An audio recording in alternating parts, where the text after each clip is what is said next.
Hello everyone, welcome to the collective learning. मैं हूं द्विवेदी। तो आज हम हिस्ट्री का अध्याय 10 पढ़ेंगे। इसके अंदर हम क्या पढ़ने वाले हैं? समुद्रगुप्त के बारे में आपने सुना होगा। बीड़ा बजाते हुए एक सिक्के के अंदर उनको दर्शाया जाता है। उनकी प्रशस्ति कहाँ है? इलाहाबाद में है। तो हम यहाँ पे आज कई प्रशस्तियों के बारे में पढ़ेंगे और समुद्रगुप्त के भी बारे में पढ़ने वाले हैं। तो चलिए शुरू करते हैं। अरविंद राजा बना। स्कूल में खेले जाने वाले नाटक में राजा की भूमिका अदा करने के लिए उसको चुना जाता है। उसने सोचा कि वह शाही वेशभूषा में मूँछों पर ताव देते हुए रुपहले कागज में लिपटी तलवार को शान से पकड़कर चहलकदमी करेगा।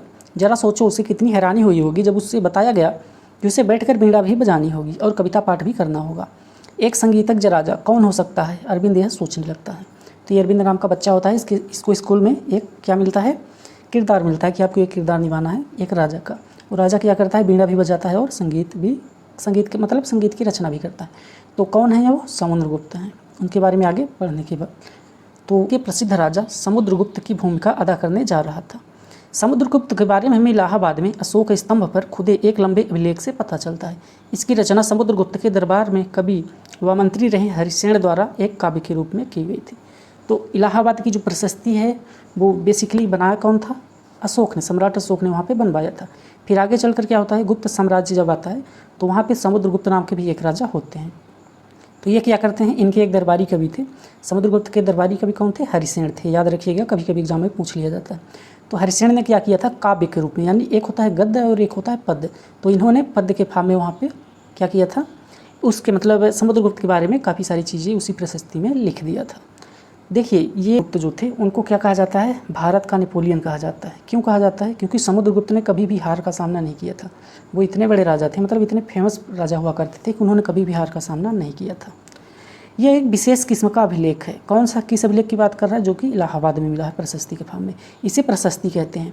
यह एक संस्कृत शब्द है जिसका अर्थ होता है प्रशंसा, यानी प्रशस्ति का मतलब क्या होता है? प्रशंसा। तो राजा के बारे में जो भी वर्णन उनकी प्रशंसा के रूप में लिखा जाता है वही प्रशस्ति कहलाता है।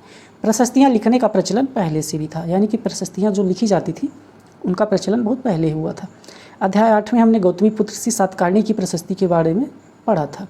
परंतु गुप्त काल में इसका महत्व और भी बढ़ जाता है। तो गुप्त सब काल में क्या होता है? प्रशस्तियों का ये जो बना इनका काफ़ी ज़्यादा बढ़ जाता है। राजा का गुणगान काफ़ी ज़्यादा किया जाने लगता है। समुद्रगुप्त की प्रशस्ति देखते हैं। समुद्रगुप्त की प्रशस्ति हमें क्या बताती है?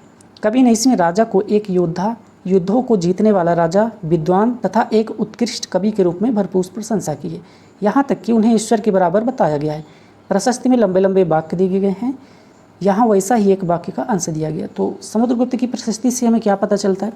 इनके सिक्कों में भी आपने देखा होगा, तो कई सिक्कों में समुद्रगुप्त को कैसा दिखाया जाता है? बीड़ा बजाते हुए इनको दिखाया जाता है। तो उससे यही पता चलता है कि ये मतलब कोई ना कोई कवि ही रहे होंगे, मतलब कविताओं की रचना किया करते रहे होंगे। तो और इनकी प्रशस्ति में क्या लिखा गया है कि ये एक महान योद्धा थे। योद्धा के बारे में तो मैंने बताया कि इनको भारत का नेपोलियन बोला जाता है, यानी इन्होंने कभी भी हार का सामना नहीं किया था। उसके अलावा ये विद्वान थे, कवि भी थे। तो ये सारी चीज़ें इनके बारे में यहाँ से जानने को मिलती है। यहाँ पे देखते हैं कि इनकी प्रशस्ति में क्या लिखा गया है। योद्धा समुद्रगुप्त, जिनका शरीर युद्ध मैदान में कुठारों, कुल्हाड़ियों, तीरों, भालों, बर्छों, तलवारों, लोहे की गदाओं, नुकीले तीरों तथा अन्य सैकड़ों हथियारों से लगे घावों के दाग से भरे होने के कारण अत्यंत सुंदर दिखता है। तो मान लीजिए कोई योद्धा है, वो युद्ध के समय जब युद्धरत है तो क्या उसके शरीर में कई तरह के चोटें लगी रहती हैं। वो चोटें किससे लगती हैं? जो भी जितने भी शस्त्र उस मैदान में होंगे उन्हीं से लगती हैं। तो यहाँ पे वही बताया गया है कि इतना सब कुछ होने के बाद भी उस राजा के बारे में क्या बताना चाह रहे थे? तो इस वर्णन से यही बताना चाह रहे थे कि जो मतलब राजा थे वो काफ़ी सूरवीर हुआ करते थे। वो युद्ध के मैदान में भी लड़ते हुए काफ़ी अच्छे दिखते थे। यहाँ पे आप देख सकते हैं ये सिक्के दिए गए हैं समुद्रगुप्त के। तो यहाँ पे सिक्कों में इनको क्या किया गया है? बीड़ा बजाते हुए यहाँ पे आप देख सकते हैं। ऊपर वाले सिक्के में आपको बीड़ा बजाते हुए दिखाई देंगे। अब यहाँ पे आगे देखते हैं। मानचित्र 7 में गौर से देखो तो पाओगे कि एक क्षेत्र को एक हरे रंग से रंगा गया है। वो मानचित्र 7 पिछले उसमें है। पूर्वी समुद्र तट के साथ साथ एक क्रम में लाल बिंदु दिखेंगे। उसी तरह कुछ क्षेत्र बैगनी और नीले रंग के भी हैं। तो ये मैप में आप देख सकते हैं। यह मानचित्र इस प्रशस्ति में प्राप्त जानकारियों के आधार पर बनाया गया है। हरिसेन 4 विभिन्न प्रकार के राजाओं और उनके प्रति समुद्रगुप्त की नीतियों का वर्णन करते हैं। ये तो उनकी नीतियाँ क्या थी? ये कौन लिखता है? हरिसेन, यानी कि उनके दरबारी कवि। किसके दरबारी कवि? समुद्रगुप्त के। यहाँ पे आप देख सकते हैं बीड़ा बजाने वाला राजा समुद्रगुप्त के कुछ अन्य गुणों को सिक्कों पर दिखाया गया है, जैसे इन सिक्कों में उन्हें बीड़ा बजाते हुए दिखाया गया है। तो इनकी नीतियाँ क्या थी दूसरे राज्यों के लिए, आइए देखते हैं। मानचित्र में हरे रंग का क्षेत्र आर्यावर्त के उन 9 शासकों का है जिन्हें समुद्रगुप्त ने हराकर उनके राज्यों को अपने राज्य में शामिल कर लिया था। तो पहला क्या था कि आर्यावर्त नाम के जो 9 शासक थे उनको हराकर समुद्रगुप्त क्या कर लेते हैं, अपने साम्राज्य में मिला लेते हैं। इसके बाद दक्षिणापथ के 12 शासक आते हैं। दक्षिणापथ का मतलब जो दक्षिण की ओर रास्ता जाता है, वहाँ के 12 शासक आते हैं। उनमें से कुछ की राजधानियों को दिखाने के लिए मानचित्र पर लाल बिंदु दिखाए गए। इन सब के हार जाने पर समुद्रगुप्त के सामने आत्मसमर्पण कर दिया था। तो मतलब ये सभी राजा कौन से, जो दक्षिणापथ के 12 राजा थे, वो हार जाने के बाद समुद्रगुप्त के सामने क्या करते हैं, आत्मसमर्पण कर देते हैं। समुद्रगुप्त ने उन्हें फिर से शासन करने की अनुमति दे देता है। तो यहाँ से ये भी समझ में आ रहा है कि कहीं ना कहीं उनके अंदर दयालुता की भी भावना रही होगी। पड़ोसी देशों का आंतरिक घेरा बैगनी रंग से रंगा गया है। इसमें असम, तटीय बंगाल, नेपाल और उत्तर पश्चिम के कई गण या संघ आते थे। तो गण या संघ क्या होते थे, लोगों के समूह हुआ करते थे। ये समुद्रगुप्त के लिए उपहार लाते थे, उनकी आज्ञाओं का पालन करते थे तथा उनके दरबार में उपस्थित हुआ करते थे। तो यानी कि इनकी महानता के बारे में बता रहा है कि इतने सारे लोग थे तो जो उनके दरबार में उपहार लाते थे और उनकी आज्ञा का पालन किया करते थे। इसके अलावा बाह्य इलाके के शासक जिन्हें नीले रंग से रंगा गया है, संभवतः कुषाण तथा शक वंश के शासक थे। कुषाण वंश के बारे में हमने पिछले अध्याय में पढ़ा था। इन्होंने क्या किया था, सबसे पहले सोने के सिक्के कुषाण वंश ने ही लागू किए थे। इनमें श्रीलंका के शासक भी थे। इन्होंने समुद्रगुप्त की अधीनता स्वीकार की और अपनी पुत्रियों का विवाह उनसे किया। तो समुद्रगुप्त से किन ने अपनी पुत्रियों का विवाह किया, कुषाण हो गए, शक हो गए, यहाँ तक कि श्रीलंका के भी शासक। तो इनका साम्राज्य कहाँ तक था, श्रीलंका। ये मैप यहाँ पे दिया गया है, इसको आप देख सकते हैं। इसको पढ़ लेते हैं फिर देखते हैं। मानचित्र में प्रयाग इलाहाबाद का पुराना नाम, उज्जैन तथा पाटलिपुत्र पटना ढूंढो, ये गुप्त शासक के महत्वपूर्ण केंद्र थे। तो आइए मैप में देख लेते हैं। इसको मैं थोड़ा सा जूम आउट कर देता हूँ ताकि पूरा मैप एक साथ आ सके।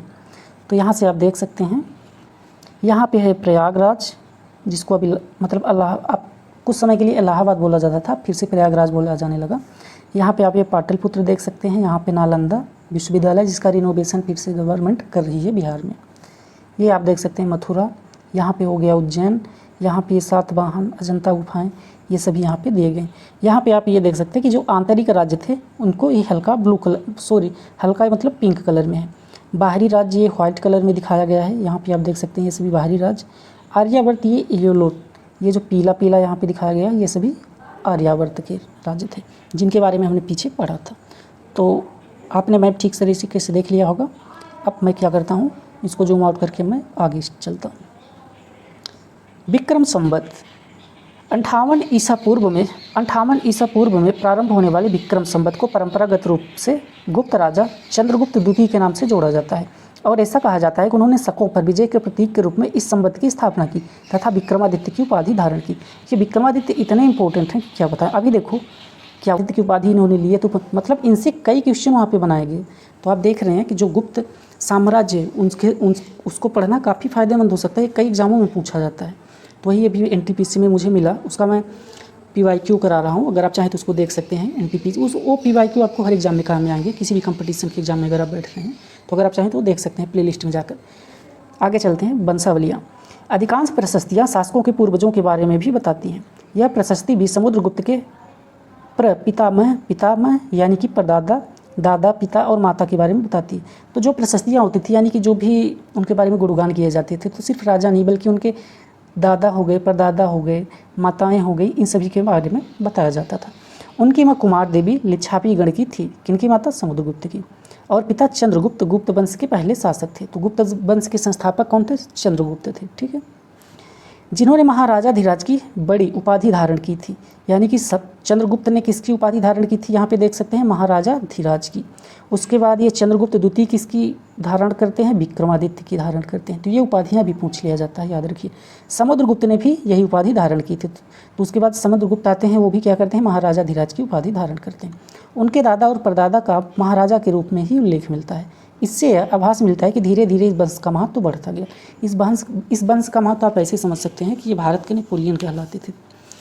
इन उपाधियों के महत्व के हिसाब से सजाओ, जैसे राजा, महाराजा, अधिराजा, महाराजा। तो राजा हो गए, फिर महाराज हो गए, फिर महाराजा। अधिराज का मतलब तो शायद राजा और महाराजा के बीच में आता रहा होगा। अब मैं उनके बाद के शासकों जैसे उनके बेटे चंद्रगुप्त द्वितीय की वंशावली, पूर्वजों की वंशावली का क्या मतलब होता है? अपने पूर्वजों के बारे में जो भी जानकारी रखी जाती हैं वही वंशावली, जैसे अपने पिता, उनके पिता इस तरह की रखी जाती है। अभी भी कुछ बच्चों को मतलब टास्क दिया जाता है स्कूलों में कि वो अपने परिवार के सभी लोगों की फ़ोटो वहाँ पे लगा के प्रेजेंटेशन में ले जाते हैं प्रोजेक्ट के रूप में। तो उसी तरह से ये भी पहले बनाई जाती थी। सिर्फ जानकारी क्या मिलती है, उनके बारे में अभिलेखों तथा सिक्कों से पता चलता है उन्होंने पश्चिम भारत में सैन्य अभियान में अंतिम शासक को परास्त किया था, जैसे जानों से भरा था। कवि कालिदास और खगोल शास्त्री आर्यभट्ट उनके दरबार में थे। इसके विषय में और जानकारी अगले अध्याय में दी गई है। तो किसके बारे में बात की, आगे देखते हैं हर्षवर्धन तथा हर्षचरित। जिस तरह गुप्त वंश के शासकों के बारे में अभिलेखों तथा सिक्कों से पता चलता है, उसी तरह कुछ अन्य शासकों के बारे में भी उनकी जीवनी से पता चलता है। ऐसे ही एक राजा हर्षवर्धन थे जिन्होंने करीब 1400 साल पहले शासन किया था। उनके दरबारी कवि ने संस्कृत में उनकी जीवनी हर्षचरित लिखी थी। इसमें हर्षवर्धन की वंशावली देते हुए उनके राजा बनने तक का वर्णन है। चीनी तीर्थयात्री ह्वेन त्सांग, जिनके बारे में आपने अध्याय 9 में पढ़ा था, काफ़ी समय के लिए हर्ष के दरबार में रहे थे। उन्होंने वहाँ जो कुछ देखा उसका विस्तृत विवरण दिया।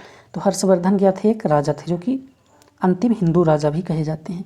उनके ऊपर लिखी गई एक किताब है जिसको हर्षचरित बोला जाता है। हर्षचरित किसने लिखा था, हर्षवर्धन के जो दरबारी कवि थे बाणभट्ट, उन्होंने इसको लिखा था संस्कृत भाषा में। अब एक ह्वेन त्सांग चीनी यात्री था, इसके बारे में हमने पिछले अध्याय में पढ़ा था। वो भारत की यात्रा में आया हुआ था, तो वो हर्षवर्धन के दरबार में कुछ समय के लिए रहा था।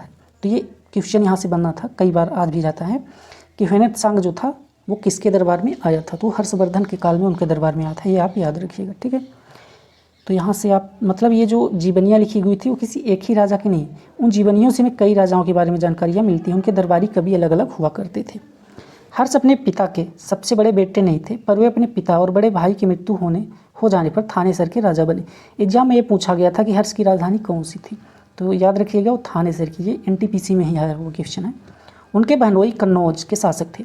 जब बंगाल के शासक ने उन्हें मार डाला तब हर्ष ने कन्नौज को अपने अधीन कर लिया और बंगाल पर आक्रमण कर दिया। तो क्या होता है, उनके जो बहनोई होते हैं वो कन्नौज पे शासन कर रहे होते हैं।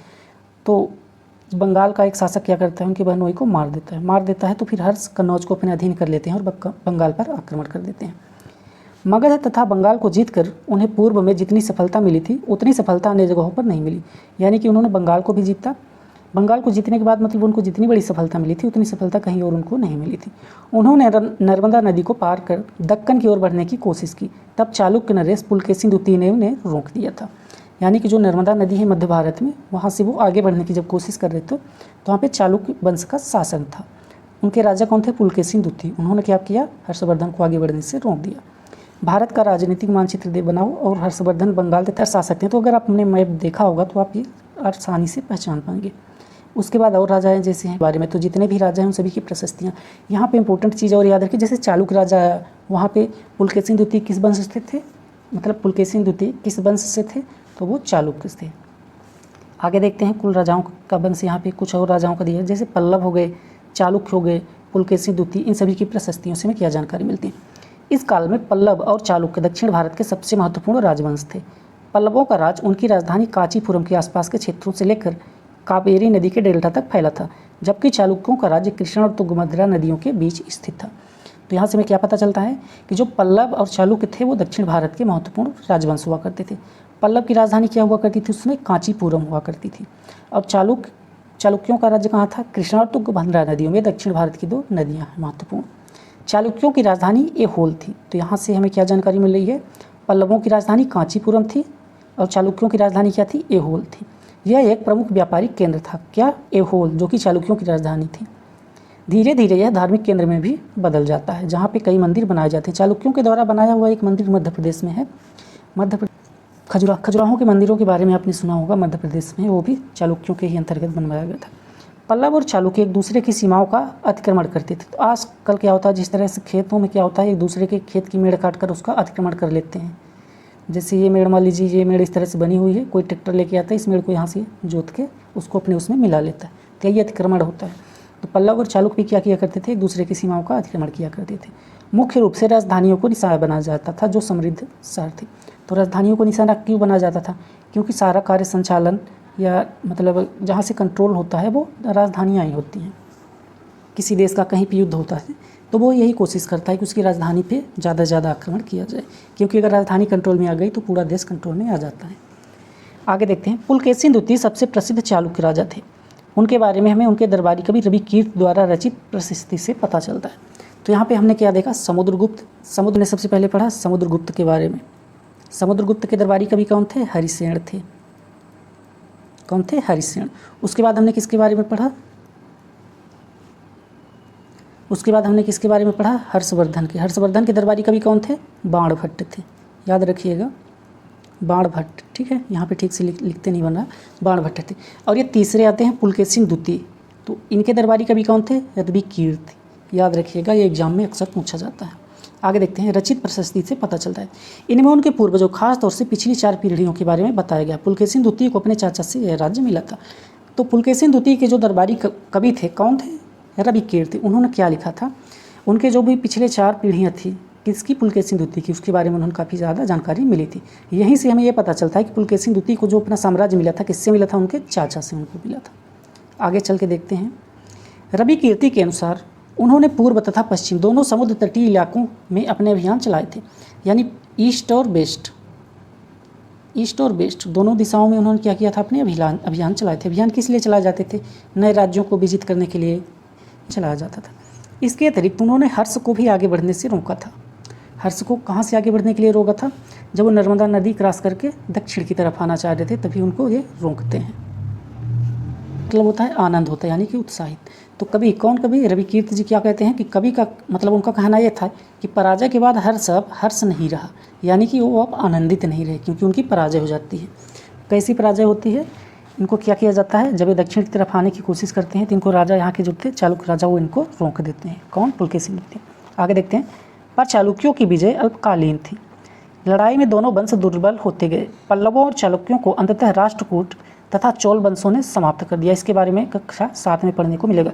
देखिए, एक युद्ध के बाद इन राज्यों का प्रशासन कैसे चलता था। पहले के राजाओं की तरह इन राजाओं के लिए भूमि कर सबसे महत्वपूर्ण बना रहा, यानी भूमि का जो कर लिया जाता था अनाज के रूप में या किसी और रूप में, जो भी मैक्सिमम अनाज के ही फार्म में लिया जाता था, तो ये सबसे ज़्यादा महत्वपूर्ण था। प्रशासन की प्राथमिक इकाई क्या थी, गांव हुआ करती थी। लेकिन धीरे धीरे कई नए बदलाव आए। क्या बदलाव आए, राजाओं ने आर्थिक, सामाजिक, राजनीतिक या सैन्य शक्ति रखने वाले लोगों का समर्थन जुटाने के लिए कई कदम उठा दिए। आज के समय में भी लोग क्या करते हैं, जिसके पास काफ़ी सारी चीज़ें रहती हैं, मतलब ताकत हो, पैसा हो, उसके साथ क्या करते हैं, अपने उसका समर्थन जुटाने की कोशिश करते हैं। किस लिए करते हैं, ताकि उनका और ज़्यादा प्रभाव रुतबा बढ़े। तो यही ये राजा भी किया करते थे। तो यहाँ पे उदाहरण दिए गए हैं, आइए देखते हैं। कुछ महत्वपूर्ण प्रशासकीय पद अनुवांशिक बन गए, अर्थात यहाँ से अनुवांशिकता का पता चल रहा है, यानी पिता के बाद पुत्र को वही पद दे दिया जाता था। अर्थात बेटे अपने पिता का पद पाते ही, जैसे कि कवि हरिसेन अपने पिता की तरह महादंडनायक अर्थात मुख्य न्याय अधिकारी थे। यानी कि जो हरिसेन थे, हरिसेन किसके कवि थे, हरिसेन थे समुद्रगुप्त के। तो वो किसकी जगह पे आए थे, अपने पिता की जगह पे आए थे। उनके पिता क्या थे, महादंड नायक हुआ करते थे, इस वजह से हरिसेन भी महादंड नायक थे। साथ में क्या थे, वो दरबारी कवि भी थे। कभी कभी एक ही व्यक्ति कई पदों पर कार्य करता था, जैसे कि हरिसेन एक महादंड नायक होने के साथ साथ कुमारामात्य अर्थात महत्वपूर्ण मंत्री। तो यहाँ पे कुमारामात्य याद रखिएगा, एग्जाम में ये पूछता है कि प्राचीन काल में कुमारामात्य शब्द का क्या मतलब था। तो इसका मतलब क्या होता है, महत्वपूर्ण मंत्री। तथा संधि विग्रहिक अर्थात युद्ध और शांति के विषयों पर भी मंत्री थे। तो यहाँ से हमें ये पता चलता है कि एक ही मतलब व्यक्ति कई पदों पर हुआ करता था। आज के समय में भी हमारे यहाँ की जो कैबिनेट मंत्री होते हैं, हमारे यहाँ के जो कैबिनेट मंत्री होते हैं, तो कभी कभी एक मंत्री को कई सारे प्रभार दे दिए जाते हैं। तो ये प्राचीन काल में भी हुआ करता था। संभवतः वहाँ के स्थानीय प्रशासन में प्रमुख व्यक्तियों का बहुत बोलबाला हुआ करता था। इनमें नगर श्रेष्ठी यानी मुख्य बैंकर, नगर श्रेष्ठी का मतलब क्या होता है, यानी कि जो बैंकों का काम किया करते थे, मुख्य बैंकर या शहर का व्यापारी। इसके बाद ये सार्थवाह यानी व्यापारियों की काफिले का नेता, प्रथम कुलिक अर्थात मुख्य शिल्पकार तथा कायस्थों यानी लिपिकों के प्रधान लोग ही हुआ करते थे। तो जो भी स्थानीय प्रशासन चला करता था उसमें काफ़ी मतलब किनका व्यक्तियों का मतलब जो प्रमुख व्यक्ति हुआ करते थे उनका बोलबाला रहा करता था। आगे देखते हैं। इस तरह की नीतियाँ कुछ हद तक प्रभावशाली होती थी, पर समय के साथ इसमें से कुछ व्यक्ति इतने अधिक शक्तिशाली हो गए थे कि अपना स्वतंत्र राज्य स्थापित कर लेते थे। तो होता क्या था, एक व्यक्ति मान लीजिए है, उसको क्या किया गया, कहीं का प्रभार दे दिया जाता था। ये जैसे जैसे क्या होता था मतलब इसका प्रभाव जैसे जैसे बढ़ता जाता था, तो ये क्या करता था, अपना एक अलग से ही साम्राज्य स्थापित करने की कोशिश करने लगता था और राजा की बातों को मानने से इनकार कर दिया करता था। ये मैक्सिमम टाइम पे भी हुआ। मुगल काल में भी आप जाएंगे तो वहाँ पे भी यही सब होता है। इसी तरह से मुगल साम्राज्य पूरी तरह नष्ट हो जाता है जब अंग्रेज आते हैं। आगे देखते हैं। एक नए प्रकार की सेना, कुछ राजा अभी भी पुराने राजाओं की तरह एक सुसंगठित सेना रखते थे, यानी कि सुसंगठित यानी कि पहले से ही तैयारी की हुई सेना रखा करते थे, जिसमें क्या होते थे, हाथी होते थे, रथ होते थे, घुड़सवार, पैदल सैनिक। इसके साथ साथ कुछ सेनानायक भी होते थे। सेनानायक क्या करते थे, सेनाओं का मार्गदर्शन करने के लिए, यानी कुछ सेनाएं हो गई, उसके अंदर एक सेनानायक, उसके ऊपर एक सेनानायक हुआ करता था जो उसको कंट्रोल किया करता था, जो आवश्यकता पड़ने पर राजा को सैनिक सहायता दिया करते थे। इन सेना नायकों को कोई नियमित वेतन नहीं दिया जाता था, बदले में इनमें से कुछ को भूमि दान कर दिया जाता था। तो देखिए ये राजा क्या गलती किया करते, जो भी सेना नायक हुआ करते थे उनको जब ये ज़मीन का पार्ट मान लीजिए दे दिया गया, काफ़ी मान लीजिए 5, 6, 10 गाँव एक साथ दे दिए, उनका प्रभाव जब उस गांव में बढ़ने लगा तो धीरे धीरे वो भी क्या करेंगे, बोल देंगे कि हम राजा की बात नहीं मानेंगे, अपना स्वयं का राज्य बनाएंगे। इसलिए ये गलतियाँ नहीं करनी चाहिए थी। तो यहाँ पे ये राजा क्या कर रहे थे, यही गलतियाँ कर रहे थे। दी गई भूमि पर देखिए उनको क्या क्या मिलता था, कर वसूलते थे, जिससे वे सोना तथा घोड़ों की देखभाल किया करते थे। तो हमेशा ऐसा ज़रूरी नहीं कि सभी सेनापति ही धोखेबाज निकले, पर कुछ तो निकलते ही थे। साथ ही वे इनसे युद्ध के लिए हथियार भी जुटाया करते थे।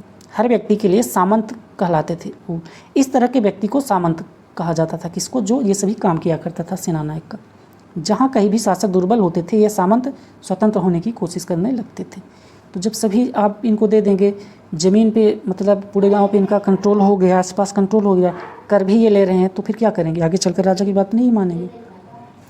दक्षिण के राज्यों में सभाएं, पर लेखों में कई स्थानीय सभाओं की चर्चा की गई। इनमें से एक था ब्राह्मण भूस्वामियों का संगठन, जिसे सभा कहते थे। तो पल्लवों के अभिलेखों में क्या जानकारी मिलती है कि इनमें से क्या था, कई तरह की मतलब सभाएं हुआ करती थी। उनमें से एक सभा ब्राह्मणों की थी, जिसको सभा कहते थे। ये ब्राह्मण भूस्वामियों के द्वारा बनाई गई थी। ये सभाएं उपसमितियों के जरिए सिंचाई, खेतीबाड़ी से जुड़े विभिन्न काम, सड़क निर्माण, स्थानीय मंदिरों की देखरेख आदि का काम किया करती थी। आज के समय में क्या होता है, गांवों के लिए अलग से स्वशासन की सुविधा सरकार उपलब्ध कराती है, जिसके अंदर सरपंच, या फिर हमारे इधर तो सरपंच चुने जाते हैं, आपके इधर उसको क्या बोलते हैं उस पद को मुझे नहीं पता, बट मैक्सिमम जगहों पर उसको सरपंच बोला जाता है, तो इसका चुना जाता है। इसी तरह ये भी समितियाँ होती थी, तो ये भी क्या किया करती थी, अपने गाँव की देखभाल के लिए जो भी काम होते थे उसको ये देखती थी। इन इलाकों के भूस्वामी ब्राह्मण नहीं थे। वहाँ उर नामक ग्राम सभा के होने की बात कही गई है। ये एग्जाम में पूछ सकता है कि उर क्या है। प्राचीन समय में उर का उपयोग किया जाता था, मतलब प्राचीन समय में उर का संबंध किससे था, तो ये क्या था, एक ग्राम सभा हुआ करती थी।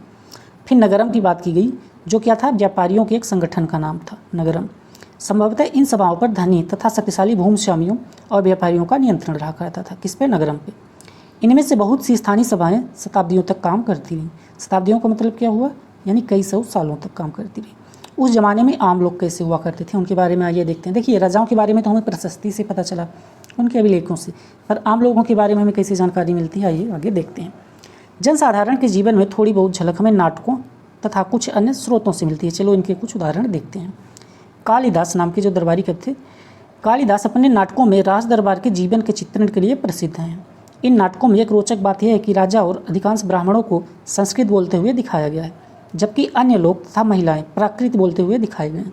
तो यहाँ से हमें यह पता चल रहा है कि कुछ लोग होते थे जो वो संस्कृत का उपयोग करते थे बोलने में, बाकी कुछ और अन्य लोग जो होते थे या महिलाएं होती थी वो प्राकृत भाषा का उपयोग किया करती थी।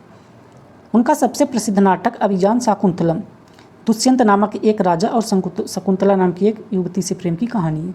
ये कहानी किसी न किसी कहीं ना कहीं क्लास में आपने पढ़ा होगा। मैं तो शायद चौथी या पाँचवीं फोर्थ या फिफ्थ क्लास में था, संस्कृत वहाँ पे लगती थी, तो संस्कृत में ये कहानी हमने पढ़ा था, अभियान शाकुंतलम। बहुत मतलब छोटा है। इस नाटक में एक गरीब मछुआरे के साथ राजकर्मियों के दुर्व्यवहार की बात की गई। तो इस नाटक में क्या बात की गई है कि कोई एक गरीब मछुआरा यानी कि जो कि आम आदमी था, उसके साथ राजकर्मी यानी कि राजा के जो भी आदमी थे वो काफ़ी ज़्यादा दुर्व्यवहार किया करते थे। तो हमें यहाँ से यही जानकारी प्राप्त होती है। आगे देखते हैं। एक मछुआरे को मिली एक अंगूठी, ये कहानी है। एक मछुआरे को एक कीमती अंगूठी मिलती है। यह अंगूठी राजा ने शकुंतला को भेंट की थी, पर दुर्घटनावश उसे एक मछली निगल जाती है। जब मछुआरा इस अंगूठी को लेकर राजमहल पहुंचा तो द्वारपाल ने उस पर चोरी का आरोप लगाया और मुख्य पुलिस अधिकारी भी बहुत बुरी तरह से पेश आता है। राजा उस अंगूठी को देखकर बहुत खुश हुए। उन्होंने मछुआरों को इनाम दिया। पुलिस वाला और द्वारपाल मछुआरे से इनाम का कुछ हिस्सा हड़पने के लिए उनके साथ शराब खाने चल देते। तो होता क्या है कि राजा ने कभी शकुंतला नाम को, मतलब कभी उसने शकुंतला को दिया था, वही अंगूठी उस मछुआरे को मिलती है। तो मछुआरा क्या करता है, वो राजा के सामने लेके उसको जाता है, तो राजा उससे क्या करता है, वो अंगूठी लेता है और उसको कुछ धन देकर विदा कर देता है। आज अगर किसी गरीब आदमी को कुछ मिलता है और वह पुलिस में खबर करता है तो क्या उसके साथ ही इस तरह का बर्ताव किया जाएगा? देखिए, पुलिस वाले भी अच्छे होते हैं, अगर आप उनके पास लेके जाएंगे तो ज़रूर आपकी हेल्प करेंगे ज़रूरत के अनुसार। एक प्रसिद्ध व्यक्ति का नाम बताओ जिसने प्रकृति में उपदेश दिए, और एक राजा का नाम बताओ जिसने प्रकृति में अपने अभिलेख लिखा है। तो प्रकृति में अभिलेख लिखा बुद्ध के बारे में आपने पढ़ा, बुद्ध जी ने। और अपने अभिलेख प्रकृति में किन्होंने लिखवाया था? अशोक थे। अशोक ने क्या किया था? अभिलेख लिखवाया था। आगे चलते हैं। चीनी तीर्थयात्री फासियान का ध्यान उन लोगों की दुर्गति पर भी गया। किन लोगों की दुर्गति पर गया? आगे देखते हैं। जिन्हें ऊंचे और शक्तिशाली लोग अछूत माना करते थे, उन्हें शहरों के बाहर रहना पड़ता था। वे लिखते हैं कि अगर इन लोगों को शहर या बाजार के भीतर आना होता था तो सभी को आगाह करने के लिए लकड़ी के एक टुकड़े पर चोट करते चलते थे। यह आवाज़ सुनकर लोग सतर्क होकर अपने को छू जाने से या किसी भी प्रकार के संपर्क से बचा करते थे। यह जगह बाण भट्ट द्वारा अभियान पर निकली राजा की सेना का बड़ा सजीव वर्णन करता है। कौन सा? ये आगे देखते हैं। देखो, तो चीनी तीर्थयात्री एक फासियान था, तो क्या बताता है? आम नागरिकों के, मतलब कुछ लोगों की दुर्गति के बारे में बता रहा है कि उनकी कैसी हालत थी। उनको क्या होता था, जब भी वो, मतलब मेन जो गांव हुआ करता था, गांव से उनको बाहर रहना पड़ता था। जब भी वो गांव में इंटर करना चाहते थे तो उनको क्या करना पड़ता था? एक लकड़ी से पीटते हुए आना पड़ता था। कोई भी बर्तन हो गया किसी को बजाते हुए आते थे, ताकि लोग उसको देखकर सतर्क हो जाएं और वहाँ से दूर हट जाएं, किस लिए? ताकि उसको छू ना सके। तो ऐसा भी काम प्राचीन समय में हुआ करता था। आगे देखते हैं, यहाँ पे जो वर्णन दिया गया है इसके बारे में। राजा की सेना, इस वर्णन से हमें ये जानकारी मिलेगी कि राजा किस तरह से हुआ करते थे, उनकी सेनाएं कैसी थी, तो इसलिए इसको पढ़ना चाहिए। राजा बड़ी मात्रा में साजो सामान लेकर यात्रा किया करते थे। इनमें हथियारों के अतिरिक्त रोजमर्रा के उपयोग में आने वाली चीज़ें जैसे कि बर्तन, असबाब, जिसमें सोने के पायदान भी शामिल थे, खाने पीने का सामान, बकरी, हिरण, खरगोश, सब्जियां, मसाला आदि विभिन्न प्रकार की चीज़ें शामिल होती थी। ये सारी चीज़ें ठेले गाड़ियों या ऊँटों तथा हाथियों जैसे सामान ढोने के लिए बने, मतलब इनसे जो भी गाड़ियाँ बनाई जाती थी उनके ऊपर लादकर इनको ले जाया जाता था। इस विशाल सेना के साथ साथ संगीतकार, नगाड़े, बिगुल तथा तुरही बजाने वाले इनके साथ चला करते थे। रास्ते में पड़ने वाले गांव वालों को उनका सत्कार करना पड़ता था, यानी स्वागत के लिए पहले से ही पहुंच जाया करते थे। वे दही, गुड़, फूलों का उपहार लाते थे, साथ में जानवरों को चारा भी देते थे। वे राजा से भी मिलना चाहते थे ताकि अपनी शिकायत या कोई अनुरोध उनके सामने रख सके, पर ये सेनाएं अपने पीछे विनाश और विध्वंस की निशानी छोड़ जाती थी। अक्सर गाँव वालों की झोपड़ियाँ हाथी को चल डालते थे और व्यापारियों के काफिलों में जुते बैल इस हलचल भरे माहौल से डरकर भाग खड़े होते थे। बाण भट्ट लिखते हैं कि पूरी दुनिया धूल के गर्त में डूब जाती थी। सेना के साथ ले जाने वाली चीज़ों की यहाँ पे आप सूची बना सकते हैं। तो देखिए, यहाँ पे राजा के बारे में पूरी विस्तार से बताया गया है कि जब राजा किसी गांव की यात्रा में जाते थे तो क्या होता था, उनके साथ क्या क्या सामान जाता था, खाने पीने की। उसके बाद पशु भी कई तरह के जाते थे जो सामान ढोते थे, उसी से यात्रा में होती थी। तो जिस गाँव में जाते थे वहाँ के लोग क्या किया करते थे? उनका स्वागत सत्कार किया करते थे, खाने की चीज़ें दिया करते थे।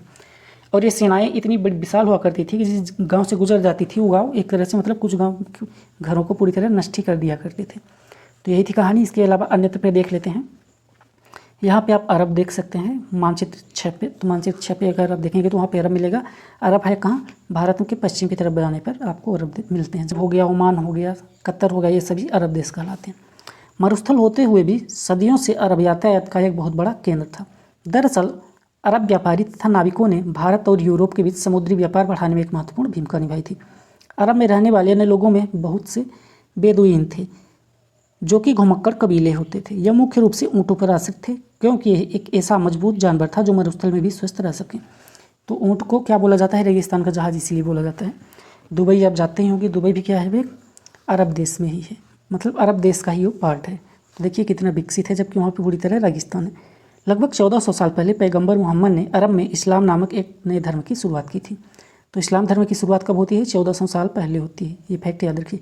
ईसाई धर्म की तरह इस धर्म ने भी अल्लाह को सर्वोपरि माना है। उनके बाद सभी को समान माना गया है, यानी कि उनके बाद सभी को समान माना गया है। यहाँ इस्लाम धर्म के पवित्र ग्रंथ कुरान का एक अंश भी दिया गया है। चैप्टर में हमने क्या पढ़ा? इस चैप्टर में हमने पढ़ा कि प्रशस्तियाँ क्या होती हैं, जो कि राजाओं के बारे में उनके गुणगान के स्वरूप में लिखा जाता था, जिसमें प्रयागराज की प्रशस्ति काफ़ी ज़्यादा प्रसिद्ध है। बनवाया किसने था स्टार्टिंग में उसको स्तंभ? उनको अशोक ने बनवाया था। बाद में समुद्रगुप्त की प्रशस्ति भी उसी में मिली है, इसलिए कई बार एग्जाम में पूछ लिया जाता है। यहाँ से उपयोगी शब्द में देख लीजिए। प्रशस्ति के बारे में हमने देखा। आर्यावर्त क्या थे? राजाओं का समूह था। दक्षिणापथ जो दक्षिण की ओर रहा करते थे। वंशावली यानी कि वंश के अनुक्रम को वंशावली बोला जाता है। अनुवांशिक पदाधिकारी यानी कि पिता के बाद पुत्र बनता था। सामंत हुआ करते थे। सामंत कौन? कोई मान लीजिए बड़ा सेनापति है, उसको क्या दिया जाता था? कुछ गांव दे दिया जाता था, तो वो वहाँ पे कर वगैरह उगाहा करता था, वही सामंत होता था। फिर सभाएं होती थी और नगरम हुआ करती थी। तो ये दोनों क्या थे, समूह हुआ करते थे। जैसे सभा हो गई तो किसानों का हो गया, नगरम हो गया तो व्यापारियों का, इस तरह से समूह हुआ करते थे। इसके अलावा यहाँ पे कुछ डेट दी गई है। गुप्त वंश की शुरुआत लगभग 1700 साल पहले होती है। हर्षवर्धन का शासन लगभग 1400 साल पहले। फाल्गुप्त हो गए, हर्षवर्धन हो गए, पुलकेशिन हो गए, इन सभी के जो भी दरबारी कवि थे, रविकीर्त हो गए, हरिसेन और जो भी बाणभट्ट थे, ये सब फैक्ट याद रखिएगा, यहाँ से एग्जाम में क्वेश्चन पूछे जाते हैं। ये चैप्टर हमारा यहीं पे समाप्त होता है।